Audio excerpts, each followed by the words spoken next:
Now, um, now you mentioned the move to EMI. How did it feel being on Interscope those last couple years? Do you feel that they maybe sabotaged a little bit of you guys' progress? I mean, in the, let's say starting from the face down between Kanye and 50, do you think that maybe on the part of Iveen or maybe the powers that be, because I know you guys were gonna re-up at one point, do you think there was anything done to kind of weaken your posture? I think nobody wants to let you leave sparkling.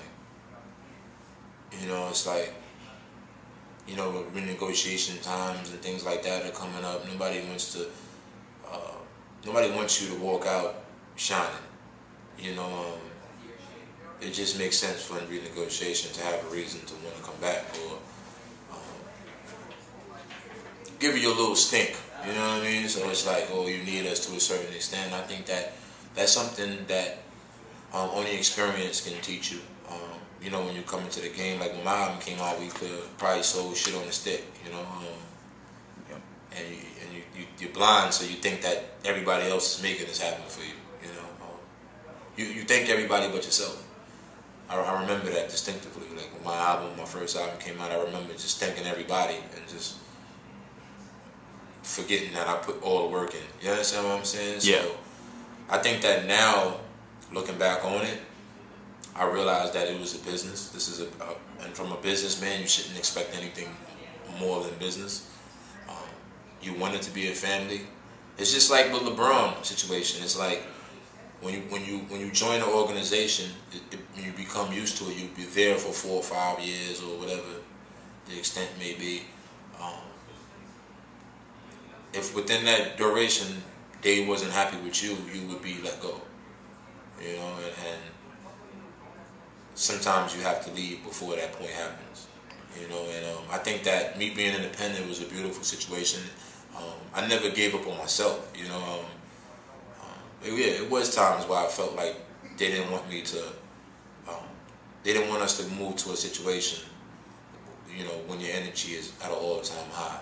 You know, it's just like, let's step on your neck a little bit. But me, I played possum. You know, I built a studio on my own. One of the first things I did because I didn't want. You gotta pay for that studio time, Daddy. So that's for one. For one, you gotta pay for it, and then they massage the artist to feel like the bigger the room, the bigger the record. So they put you in these big studios in Manhattan. They have names, and you know, you got 15 people with you, and then before you didn't spend more money eating than you did on the music itself. And I built my own studio. Didn't want too many ears into what I was doing, and they didn't know I had those records. You know, they didn't know I had records like Beamer, Benz, and Bentley like that sitting in my basement. But it's like, I don't want that fake love anyway. I realize that it's a business, so let's keep it business. Now, piggybacking on that, how does your G-Unit relationship differ? I mean, I know you all, you know, were down from a young age, but again, when that money comes and when different things manifest, yes, it is a business. Yep. How does that change? You know, we've had where Young Buck might have went left instead of right, instead of falling under the umbrella, and he ended up outside. How does it differ between you and 50 and you and G-Unit from you and Interscope? Well, it's real easy to. It's probably easier to fall out with people that you grew up with, or people that you're used to being around all the time. Just because sometimes when you know somebody, you take advantage of certain situations. You know, it's like if you're an artist that's from a specific neighborhood and you show your face a lot and you extend your hand a lot, sometimes it becomes expected. Yo, Banks, I'm from Southside. What's good? You know what I'm Hop saying? on this record. If you don't show your face, the less expectancy. Like, you know, people are just happy to see you. You feel what I'm saying? So I think sometimes when you're just close knit like that, it leaves room for error. It leaves room for comfortability for people to take advantage sometimes. Because you know, a support figure like 50 doesn't come around too often.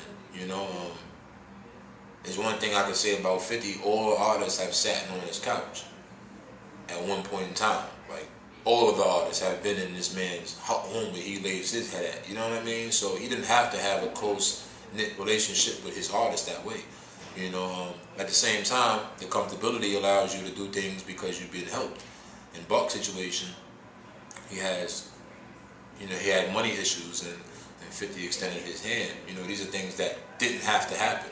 You understand what I'm saying? Like, when I had the situation in Canada, 50 put that bill money up immediately. You understand what I'm saying? And then I was home. You know, and then you gotta ask yourself, like, how many people have that clutch right there, that crutch, that security on the side that always got your back. Money does change things, but I think a lot of it has to do with how you manage yourself. You can't live beyond your means. You know, you gotta separate your wants from your needs. Like, you need food, water, and shelter. You want a Bentley. It's the difference. Exactly.